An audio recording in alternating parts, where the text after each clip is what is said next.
and ACE was not there, South Africa was not in picture in his calculations. And it took some time for these countries to actually come together, and there was a chance provided by the financial crisis of 2008, which probably prepared the circumstances which kind of seemed like GMO is going to come true, in the sense the Western domination seemed to be one financial crisis. And if you see it coincide, the origin of BRICS coincided with the Asian financial crisis, with its first summit taking place in 2009. Now, there are questions, there are prospects that the BRIC countries have explained, have shown by themselves. In 2001, when GMO was making the calculations, these BRIC countries, excluding South Africa, were contributing only 8% of world's GDP. And by the time today, it is 2014, these four countries, and including South Africa, they are now contributing over 20% of world GDP. Which means that within a span of 12-13 years, these countries have doubled, more than doubled their contribution to the world GDP. So that gives us the illusion that probably it is time that the previously neglected countries or the least important countries are now going to take the center stage. There are other analogies which I can give you, but paucity of time restricts me to do that. I would rather focus on what is there for India in this particular arrangement.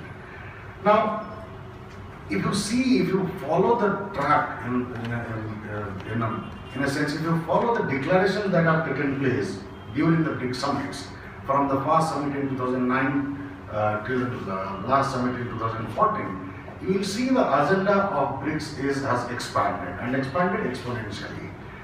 From 16 items in our 16 points declaration in the first summit, the last summit had 72 points in its declaration, which goes on to show that it is not just a political, it's not just an economic arrangement, though it initially began as an economic arrangement and on the basis of the economic development of these countries. But surely and certainly there is some political agenda and strategic agenda behind it. And what is that political and strategic agenda? Everywhere, if you speak to anybody in the Western countries and any Western scholars, they will agree on this point that BRICS is driving basically on an antipathy towards the American dominance, the Western dominance. The argument is that the world is dominated by the US and the Western economic and governance structure, which needs to be challenged. If it is to be challenged, who is the challenger in this case? It's obviously, no doubt, it is only China which qualifies to be one of the challengers, as a potential challenger. India doesn't stand any chance to challenge the US domination at any point foreseeable future. Now, even if the BRIC countries succeed in challenging the global domination of United States and try to carve out a space for themselves to give an alternative model of governance and alternative model of economic management to the world, what are going to be the prospects for India? How long India can work with the BRICS countries or BRICS arrangement in this newly emerging economic and governance international structure, if it at all comes to reality. Now, in my analysis, this BRICS, there is hardly anything that India can be happy about, from this BRICS arrangement. I am sorry to sound a kind of negative note at the inception of the discussion, but that's what is my reading. Because if you look at these BRICS countries and the economic might that people are talking about, of the BRICS countries, China's contribution or share in this BRICS countries is 65%. So if you take out China of this BRICS arrangement, then BRICS doesn't count for anything in the global economic or strategic or any calculation. So in order to remain relevant, in order to remain dominant, you have to have China with you. Now the question arises for India: is India prepared to be part of an arrangement which will be led by the Chinese? And I think the answer is certainly no. India will not be that proactive or that eager to be part of an arrangement which is governed by the Chinese system. And the moderator chairman was saying that the objective of BRICS is to provide an alternative form of financial institutional management. Now, what does that mean? Do the BRICS countries have decided on what would be the alternative model of economic governance? We know that IMF or World Bank, when it sanctions some aid projects or gives a loan to a needy country, it establishes a lot of conditionalities. We know that Greece is now suffering from those kind of conditionalities. Is the BRICS new development bank that is created by the BRICS, is going to do away with all kinds of conditionalities? Is it going to offer loans to the countries or give aid to the countries without any principles behind it? Or if it is going to have any kind of principle, who is going to determine those principles? Is it going to be China, which doesn't discriminate against an authoritarian regime and a democratic regime, which for whom even regimes that kill their own people doesn't make much difference? Is India going to stand by this kind of norms if it is set by China?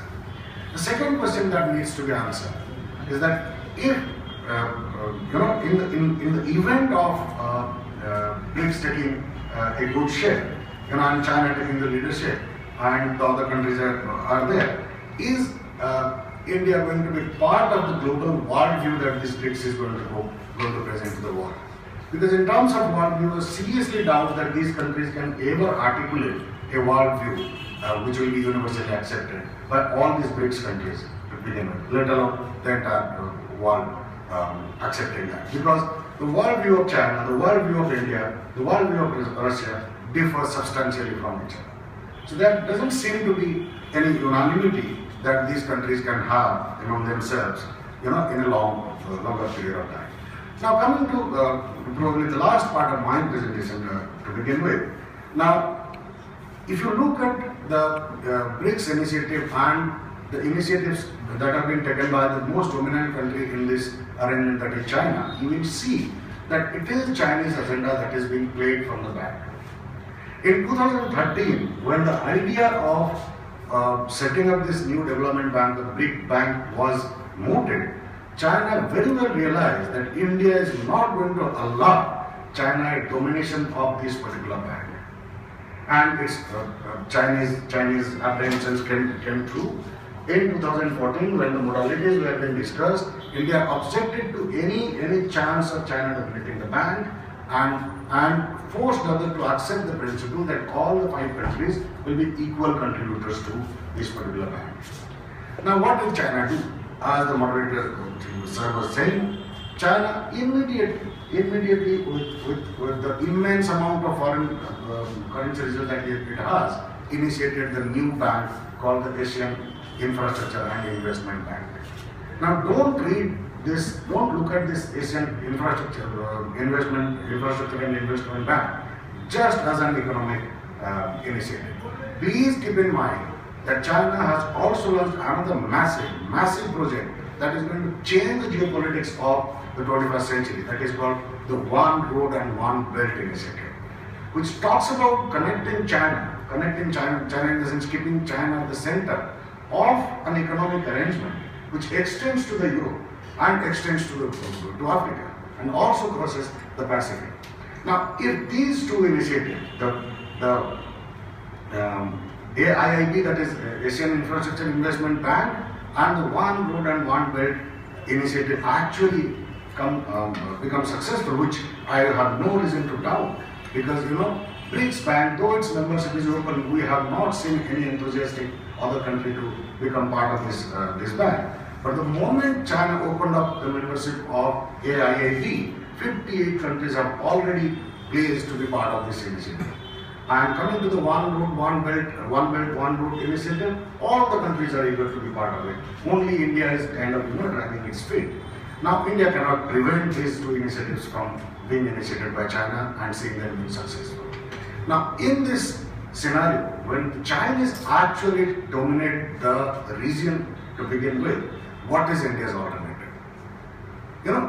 At first you need to be regionally accepted in order to play a bigger role in the international forum. Okay, you can use the BRICS to play, play a big role in the international forum, but I doubt India has that potential because India lacks its acceptability in the region as a regional player.